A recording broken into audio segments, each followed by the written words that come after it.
The massive alien ship appeared in Earth's orbit without warning. It hung silently above the planet, its crystalline structure reflecting sunlight in patterns that seemed almost deliberate.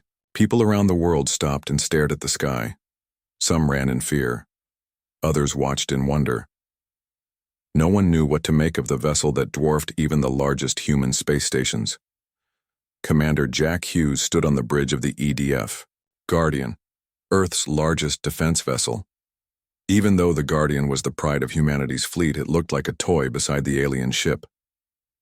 Jack's hands gripped the rail tightly as he studied the main screen. His knuckles turned white, but his face remained calm. The crew needed to see strength now. "Any response to our hails?" Jack asked, his voice steady despite the tension that filled the command center. Lieutenant Susan Miller shook her head. Her fingers moved quickly over her control panel. "Nothing yet, sir, but we're detecting unusual energy readings. I think they might be scanning us." Jack nodded and turned to his executive officer. "Allen, alert all Earth Defense Fleet vessels to maintain position. No aggressive moves, but I want weapons ready." Commander Alan Rivera immediately relayed the orders. The room fell silent except for the soft beeping of instruments and the low hum of the ship's engines. Then, without warning, every screen on the bridge flickered. The alien ship was finally responding. "They're hailing us now, sir," Susan said, surprise evident in her voice. Jack straightened his uniform jacket. "Put them through." The main screen filled with the image of a creature that looked almost human, but wasn't. It had pale blue skin that seemed to shimmer slightly. 4 eyes, arranged in a diamond pattern, blinked independently of each other. What appeared to be gill-like structures pulsed gently on its neck. The alien wore some kind of metallic suit that seemed to flow like liquid around its body. "People of Earth," the alien said in perfect English, its voice oddly musical. "I am Ambassador Zorcal of the Galactic Hegemony. Our empire spans thousands of star systems and brings order to countless worlds. We have been observing your planet for some time." Jack stepped forward. "This is Commander Jack Hughes of the Earth Defense Fleet. Your unannounced arrival has caused considerable concern. What is the purpose of your visit?" The alien's upper eyes narrowed slightly. "Purpose? We have come to offer Earth membership in our collective. Your species has shown remarkable progress for primitives. Your transition from simple tool use to basic space travel in mere millennia is noteworthy. Accept our governance, and we will elevate you. Your people will benefit from technologies you cannot yet imagine." Jack felt his jaw tighten at the word primitives. He chose his next words carefully. "Ambassador, we appreciate your offer. However, Earth is not seeking to be governed by outside forces. We would welcome peaceful exchange as equals." The alien made a sound that might have been laughter. "Equals? Your species has barely left its own planet. The hegemony has existed for 50,000 of your years. There can be no equality between us, only benevolent guidance. We offer advancement. The alternative is less pleasant. I'll need to consult with Earth's leaders," Jack replied, fighting to keep his voice diplomatic. "This decision cannot be made by one person." "Very well," Zorcal said with a dismissive gesture. "You have one of your Earth days to begin the integration process. We will transmit details of what will be required." The screen went dark before Jack could respond. "Did they just threaten us?" Susan asked, breaking the silence that followed. Jack turned to Alan. "Contact President Sanchez, immediately, and get me everything we have on this hegemony. I want to know what we're dealing with." 12 hours later, Jack stood in a virtual meeting with world leaders. The United Nations Security Council had convened an emergency session. On screens, around him, presidents, prime ministers, and other officials looked as worried as he felt. President Laura Sanchez of the United States appeared at the center of the virtual gathering. Her normally warm eyes were hard with resolve. "Commander Hughes has shared all the information we have," she said. "It seems we face a choice between submission or resistance. Before we continue, I want to hear from our top xenobiologist." Dr. Olivia Grant appeared on one of the screens. Her gray-streaked hair was pulled back in a hasty ponytail, suggesting she had been working non-stop. The biological samples we've managed to gather from their scans tell us they breathe an atmosphere different from ours, she explained. Their physiology suggests a higher gravity world. Most importantly, their communication patterns indicate a hierarchical species with little understanding of partnership models. They truly believe they are superior. Can we fight them? Asked the Russian president bluntly. Jack stepped forward. Their technology is far beyond ours. Conventional warfare would be challenging. So we surrender? The Chinese premier asked, her expression making it clear what she thought of that option. President Sanchez shook her head firmly. Humanity has faced existential threats before. We've survived ice ages, plagues, and our own worst impulses. We will not bow to these visitors no matter how advanced they may be. She looked directly at Jack. Commander, please deliver our response. Jack returned to the Guardian with the weight of humanity's future on his shoulders. When he reached the bridge, Susan looked up with concern. Sir, the hegemony ship just did something. They fired some kind of energy weapon at our lunar mining outpost. It's just gone, sir. 300 people were stationed there. Jack felt cold rage build inside him. They're showing us what happens if we don't comply. He took his position on the bridge and opened a channel to the alien vessel. Ambassador Zorkal appeared, looking pleased with himself. I trust our demonstration made the correct impression, the alien said. Are you ready to begin the integration process? Jack stood tall. This is Commander Hughes, speaking on behalf of the United Earth government.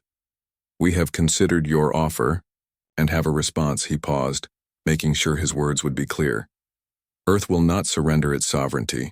We are willing to establish diplomatic relations as equals, to engage in cultural and scientific exchange, but we will not be ruled. Your attack on our lunar outpost was an act of war against people who posed no threat to you. It will not be forgotten. Zorkal's gill structures flared.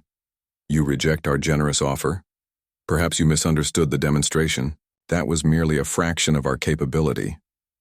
We understood perfectly, Jack replied. And you should understand this. Humanity's history is filled with those who thought their superior might give them the right to dominate others. None of them exist anymore. We will defend our home, Ambassador. If you want Earth, you'll have to fight for it. The alien's 4 eyes blinked in what looked like surprise.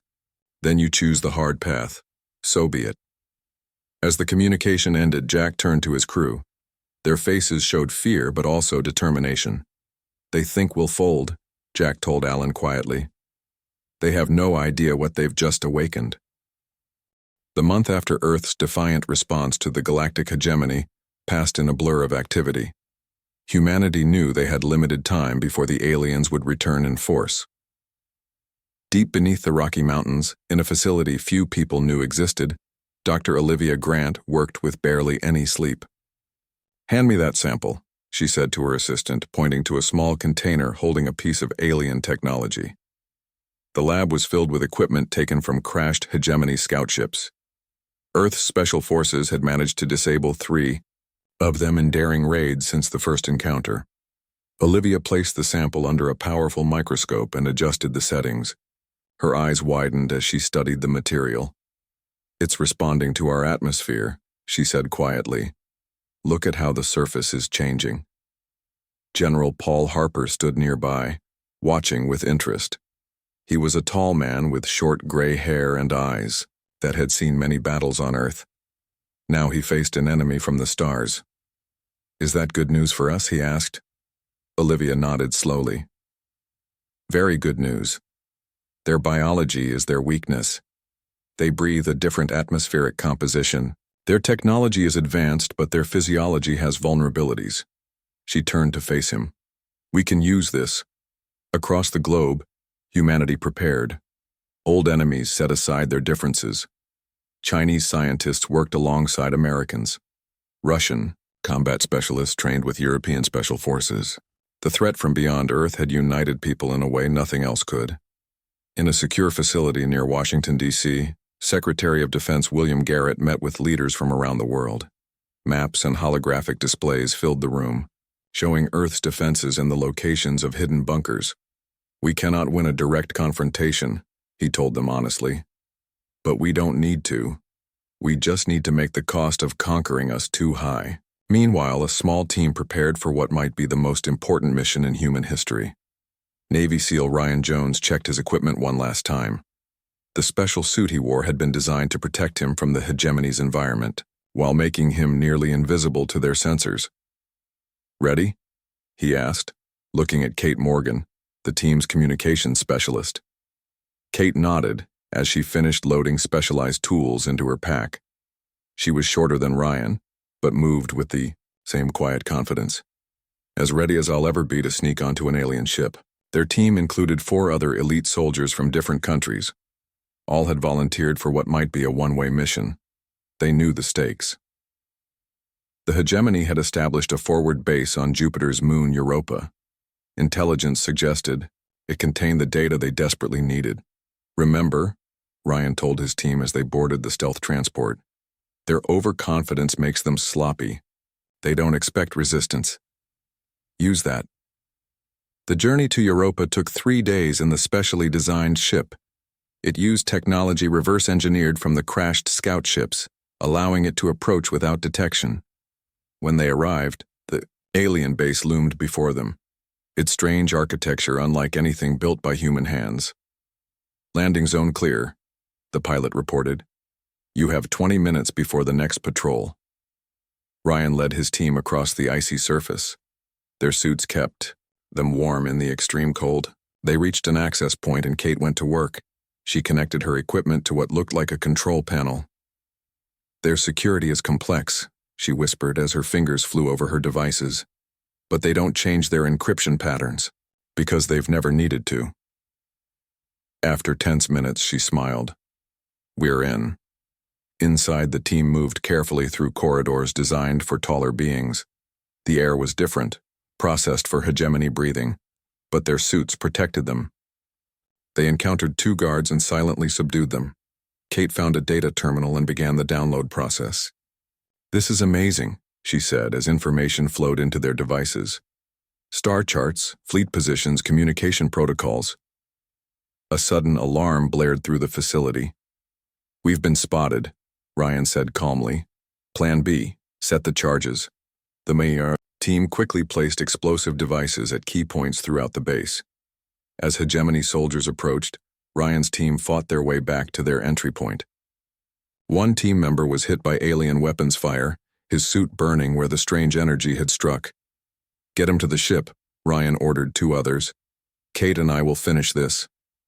As the others retreated with their wounded comrade, Ryan and Kate completed setting the final charges.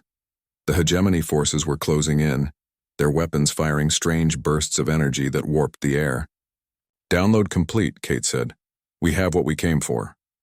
They ran for the exit, dodging enemy fire. Their ship waited, engines already running. As they climbed aboard, Ryan triggered the detonator. Behind them, explosions ripped through the alien base. "Go!" he shouted to the pilot. The ship lifted off, accelerating away from Europa as the hegemony base collapsed in flames. Back on Earth, the information they retrieved proved invaluable. Earth now had access to hegemony navigational data and communications. In a secure command center, military leaders studied the stolen information. "They're gathering a fleet," Admiral Lisa Chen said, pointing to movement patterns on a holographic display. "Based on these schedules, we have about 3 weeks before they return." President Laura Sanchez stood among her advisors, her face determined. "Then we have 3 weeks to prepare our surprise. Dr. Grant, how is your project progressing?" Olivia smiled for the first time in days. "We've developed a virus that affects their biological systems. It won't kill them, but it will incapacitate their crews when released into their ship environments." "And the other project?" the president asked. William Garrett stepped forward. "The first prototype is ready for testing. If it works, we'll have a weapon they won't expect." In a massive hidden facility beneath the Pacific Ocean, engineers and scientists worked around the clock on Earth's first true space warship. Built using reverse-engineered hegemony technology, the EDF Defiance represented something the aliens thought impossible: humans catching up centuries of technological development in weeks. "Will it fly?" Jack Hughes asked as he walked alongside, the chief engineer, looking up at the massive vessel. "It'll do more than fly," the engineer replied. "It'll fight like nothing this solar system has ever seen." Jack nodded, his eyes fixed on humanity's best hope. The hegemony thought they were dealing with primitives. They were about to learn just how dangerous those primitives could be when fighting for survival. Admiral Lisa Chen walked the length of the EDF Defiance's bridge. The ship hummed with power that humans had never controlled before. 6 weeks ago, this technology had seemed like magic. Now, it was Earth's best hope. "Final systems check complete," her second-in-command reported. "All stations report ready," Lisa nodded. At 45, she had spent her life in the navies of Earth. First for China, then for the United Earth Defense Fleet. Nothing in her training had prepared her for commanding a spaceship built with alien technology. Yet here she stood. "Begin launch sequence," she ordered. Outside the hidden underwater base, the Pacific Ocean churned as massive doors opened on the seafloor. Water drained from the launch chamber as the Defiance rose on powerful lifts. When it broke the surface, sunlight gleamed on its hull. Unlike the crystalline hegemony ships, the Defiance was sleek and dark, built for speed and stealth. In orbit above Earth, 12 smaller craft designated Hornets waited. Each carried a crew of 5 and weapons that would have seemed impossible just weeks ago. Captain Greg Foster commanded Hornet 7, his eyes constantly checking his displays. "Defiance has launched," he told his crew. "Get ready." His gunner, Samantha Lee, ran final checks on their weapon systems. "Trojan horse missiles armed and ready," she confirmed. The plan was risky. Intelligence showed that the hegemony had established a forward base on Mars. They were too confident in their superiority to imagine humans could strike at them there. They were wrong. On the Defiance's bridge, Lisa addressed her crew. "We won't win by mimicking their tactics," she told them. "We'll win by fighting like humans always have, asymmetrically, creatively, and with absolute determination." The Defiance and its Hornet escorts left Earth orbit, accelerating toward Mars. Using technology adapted from hegemony ships, they could make the journey in hours rather than months. The red planet grew larger on their screens. "Hegemony base detected," announced the sensor officer. "4 ships in orbit.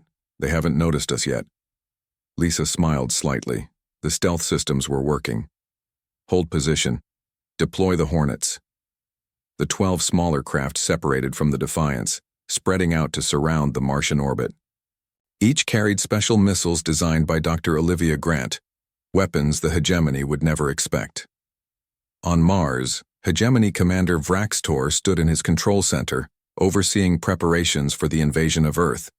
His 4 eyes blinked in sequence as he reviewed battle plans.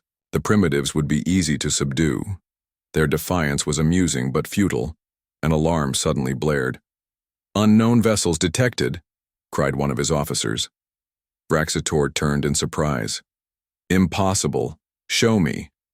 The display revealed 13 ships of unfamiliar design. They were clearly human-built, but far more advanced than anything the commander had been told humans could create. "A primitive attempt to impress us," Vraxtor said with a dismissive wave of his hand. "Prepare to demonstrate our power again."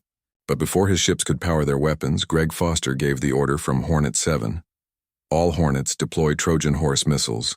Target their communication arrays first."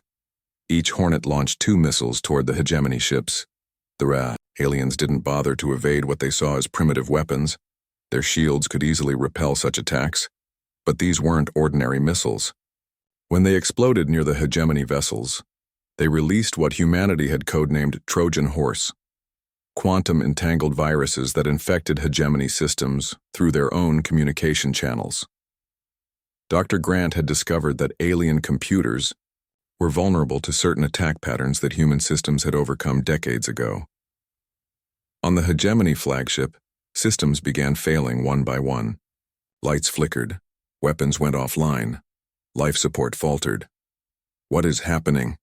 Vraxtor demanded, his voice rising in panic. "Some kind of cyber attack," an officer responded. "It's in all our systems." In Hornet 7, Greg watched his display as the alien systems failed. "Just like we practiced," he told Samantha. "Hit the weapon nodes first." The Hornets moved in, firing precision weapons at the now vulnerable hegemony ships. The Defiance targeted the largest vessel, unleashing weapons that combined human ingenuity with alien power sources. "Their shields are down," Samantha reported excitedly. Greg nodded. "All Hornets target their engines, disable, don't destroy." This was a key part of the strategy. Earth wanted prisoners and intact technology, not complete destruction. The battle lasted only 20 minutes. When it ended, all 4 hegemony ships were disabled, drifting in Martian orbit. Lisa's voice came through the communication system. "Well done, Hornets. Begin boarding operations. Remember your training about their atmosphere requirements." Teams of specially equipped soldiers entered the crippled hegemony vessels. They faced little resistance. Most of the alien crews were incapacitated by failing life support systems or in shock at how quickly they had been defeated. On the surface of Mars, Earth forces secured the hegemony base. They found vast stores of technology and data. Most importantly, they captured the command staff, including Vraxtor himself. The commander was brought before Lisa on the Defiance's bridge. His blue skin had paled to an unhealthy gray and his gill structures fluttered rapidly in distress. "How?" he asked simply. "You are primitives. This should not be possible." Lisa looked at him calmly. "You made a fundamental error. You judged us by our technology, not by who we are." "And who are you?" the alien asked. "We are survivors," Lisa replied. "For thousands of years we fought each other. Every war taught us something new. Every conflict made us more adaptive. When you threatened us, you united us. Your advanced technology just gave us new tools to work with. Messages were already being sent back to Earth. Humanity's first victory against the hegemony would send shockwaves through the alien command. The species they had dismissed as barely spacefaring had not only fought back, but had won." In the White House, President Laura Sanchez received the news with relief, but knew this was just the beginning. "They'll send more ships," she told her advisors. "Much more powerful ones." "We'll be ready," replied Secretary of Defense William Garrett. "Dr. Parker's team has made a breakthrough." Dr. Noah Parker was a physicist who had been studying the hegemony's faster-than-light drive. His team had discovered principles that the aliens themselves hadn't fully explored. "He's developed what he calls gravitational lenses," William explained. "Devices that can manipulate the fabric of space-time itself." Laura raised an eyebrow. "In English, please." William smiled. "We're setting a trap. When their reinforcements arrive, they'll find that space itself is fighting against them." Back on the Defiance, Lisa sent a message to Hornet 7. "Captain Foster, your team performed exceptionally. Report any findings from the captured vessels immediately." Greg responded quickly. "Admiral, we found something interesting. Their tactical systems contain data on other species that resisted the hegemony. None lasted more than a few days." "We'll be the exception," Lisa replied, "because they've never faced humans before." As the Earth forces secured their victory at Mars, long-range sensors detected a much larger hegemony fleet approaching the solar system. The real test was about to begin. Dr. Noah Parker stood before a wall of screens showing the solar system. Small dots of light represented the 57 devices his team had positioned throughout space between Mars and Jupiter. Each one was a gravitational lens, a technology that even the hegemony considered theoretical. "Are they ready?" President Laura Sanchez asked. She had dark circles under her eyes from lack of sleep, but her voice remained strong. Noah nodded. His hands moved through the holographic display, adjusting settings. "The network is active. When their fleet arrives, we can manipulate space-time in ways they won't expect." "Explain it to me again," Laura said. In simple terms, Noah pointed to the display. "Space isn't just empty vacuum. It's a medium we can manipulate. These devices create artificial gravity wells. Some pull, some push, some twist space itself. Think of it as turning the battlefield into a maze where we control the walls. Secretary of Defense William Garrett entered the room with a tablet in his hand. The hegemony fleet will reach our trap zone in 6 hours. Admiral Chen has positioned our forces. Laura studied the display. Earth had built more ships using captured hegemony technology. The Defiance had been joined by the Resistance and the Vengeance. Dozens of Hornets and larger support vessels waited in formation. Will it be enough? She asked quietly. William's face was grim. It has to be. On board the Hegemony flagship, Supreme Commander Zalvek reviewed the battle plan. His vessel was enormous, 5 times larger than the ships that had been defeated at Mars. Behind him followed 30 warships and numerous support vessels. This was not a demonstration, but an extinction force. The primitives had some unexpected success, he told his officers. Such anomalies happen occasionally, but no species has ever withstood a full hegemony battle fleet. His second-in-command approached cautiously. Commander, we've received the report from Scout Wing 3. They detected unusual energy readings near the asteroid belt. Should we alter course? Zalvek dismissed the concern with a wave of his hand. Minor defenses. Our shields will handle anything they deploy. Maintain course and speed. The massive alien armada continued toward Earth, confident in their overwhelming technological advantage. They did not know they were sailing into carefully laid trap. In orbit around Jupiter, Colonel Maria Diaz coordinated Earth's defense from aboard the EDF Vengeance. Her crew monitored the approaching enemy fleet. All ships maintain position, she ordered. Remember your training. These aren't standard tactics. Don't think like human pilots. Think like human hunters. Throughout the solar system, Earth forces waited. This would not be a traditional space battle with ships firing at each other across empty space. Dr. Parker's gravitational lenses had changed the nature of combat itself. Hegemony fleet entering the field, reported Maria's sensor officer. Maria nodded. Begin Operation Labyrinth. Noah Parker, watching from Earth, activated the system.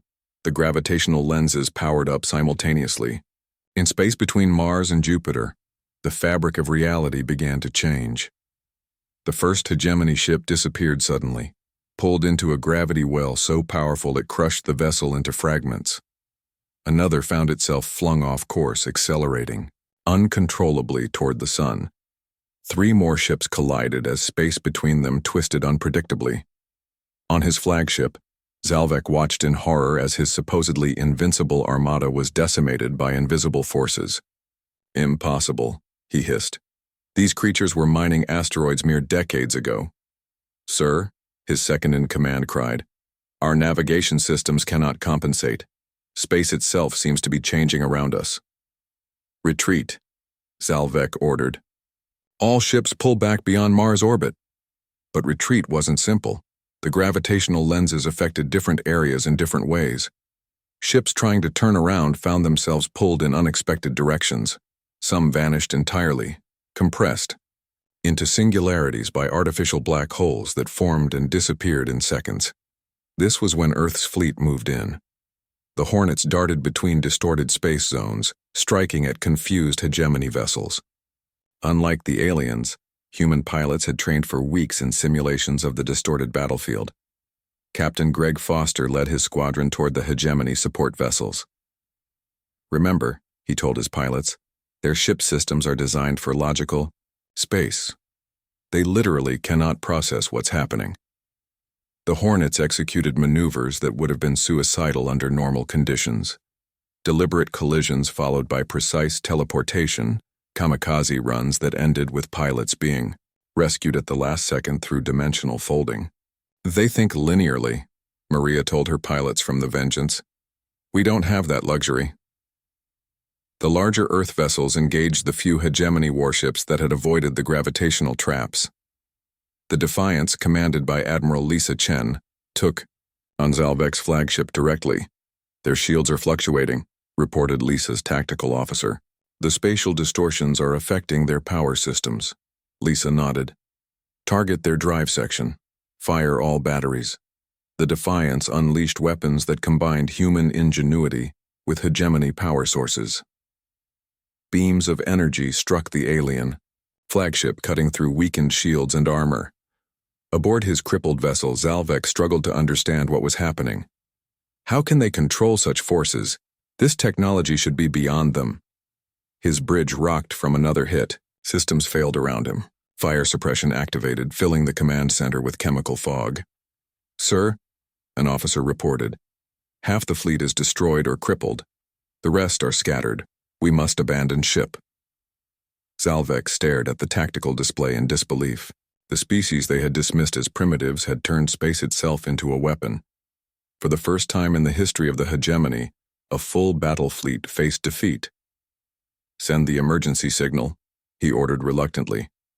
"All surviving ships, retreat from the system immediately."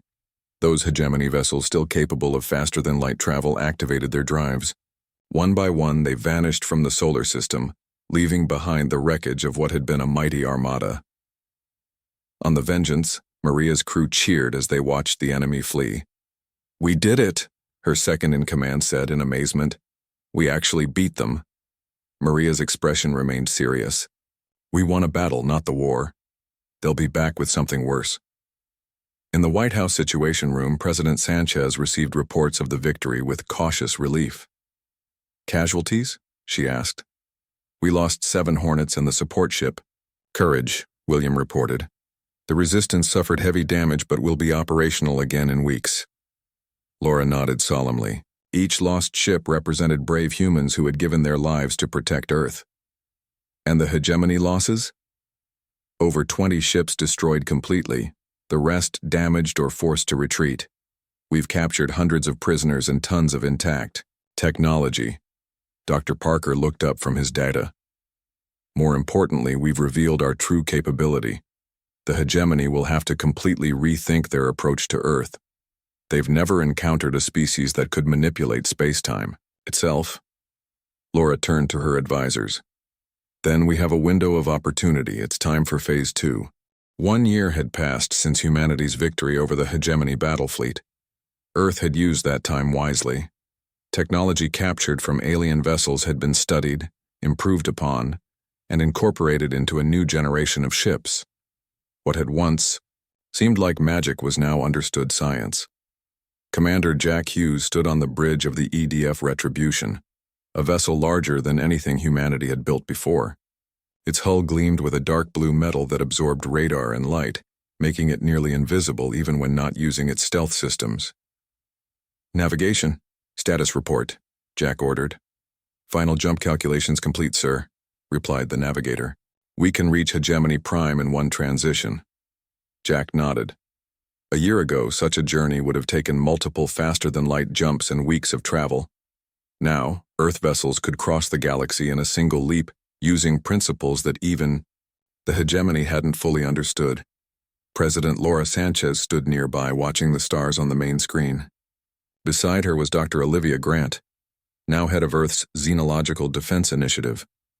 Both women had aged visibly during the past year, their faces showing the strain of leading humanity through its greatest crisis. "Are we doing the right thing?" Laura asked quietly. Olivia's expression was calm but determined. "They wouldn't stop with one defeat. Their entire civilization is built on conquest. They would return with an even larger force, maybe in a year, maybe in 10. We need to end this now." Jack turned to his communications officer. "Signal the fleet. Prepare for transition." Outside the Retribution, 50 Earth vessels moved into formation.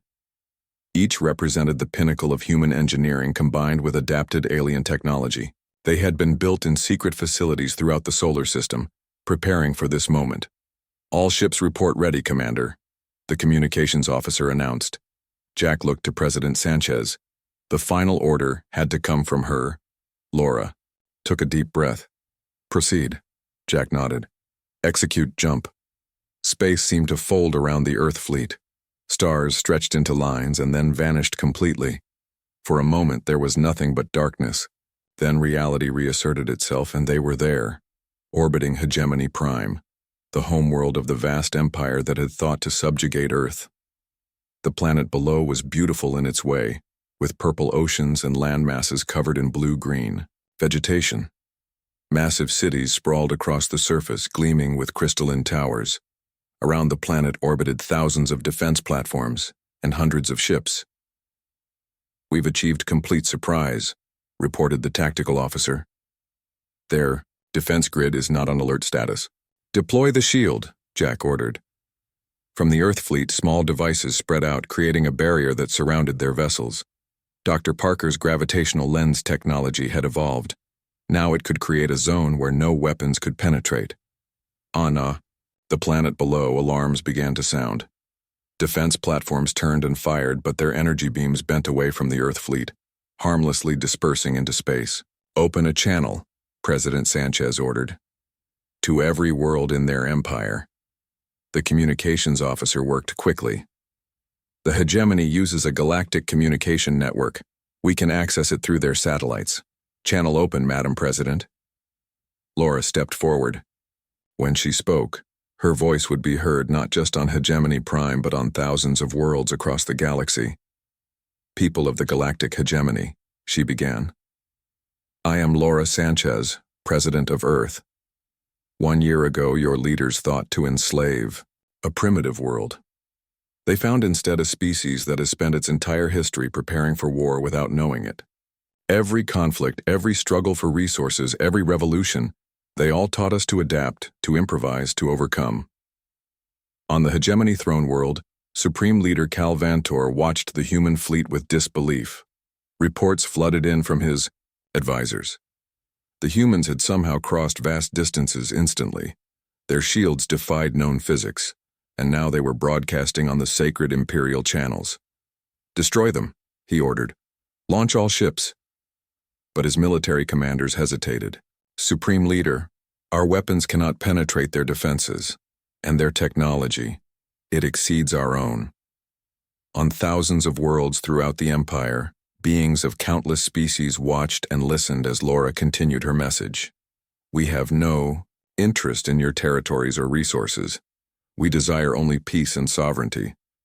But know this, cross humanity again, and there will be no demonstration, no warning shot. The next time we meet in battle will be the last time." To emphasize her point, one of the Earth vessels fired a single weapon. The beam struck an uninhabited moon orbiting Hegemony Prime. The entire moon shattered, breaking into countless fragments. "That was a fraction of our capability," Laura said. "We could have targeted your cities. We did not because, unlike you, we do not believe in the slaughter of innocents." Jack watched the Hegemony ships that had begun to move toward them. Now they stopped holding position. "Earth stands ready for friendship with any who respect our independence," Laura continued. "For those who don't, remember what happened to the fleet you thought invincible." She turned to Jack and nodded. The commander gave a new order. "Deploy." The ambassador. From the Retribution, a small probe launched toward the planet. It contained Earth's scientific, artistic, and cultural achievements, along with an invitation for peaceful exchange. "This probe contains who we are," Laura explained.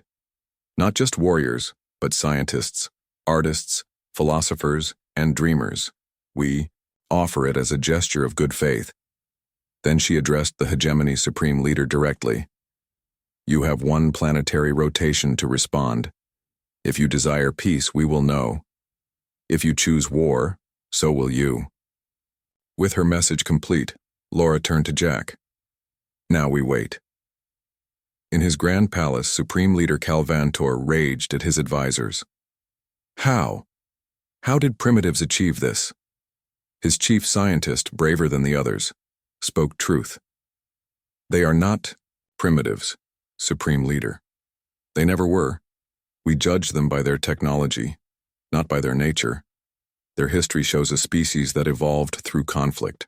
While we grew through stability, they grew through chaos. It gave them something we lack, adaptability." Hours passed. On the Retribution, Jack and Laura waited for the Hegemony's response. Finally, it came. A transmission from Cal Vantor himself. "Thank you. Hegemony accepts Earth's terms," the alien leader said, visibly struggling with the words. "We recognize your sovereignty, and withdraw all claims to your system. We request formal diplomatic relations. Laura nodded. Accepted. We will send representatives within the month. When the transmission ended, the bridge crew of the Retribution remained silent for a moment. Then someone began to clap. Others joined in until the sound filled the bridge. Take us home, Jack ordered when the celebration quieted. The Earth fleet vanished as suddenly as it had appeared, leaving behind a shaken empire and the beginnings of a new relationship.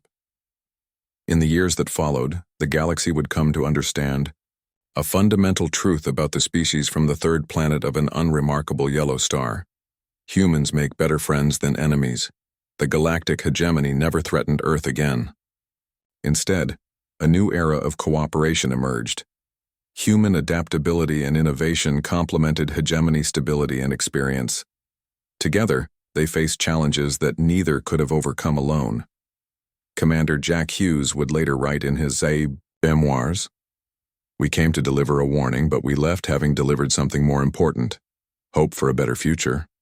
Earth's warning to the Galactic Empire had been clear, cross us at your own peril. But its greater message proved to be, partner with us and we all prosper."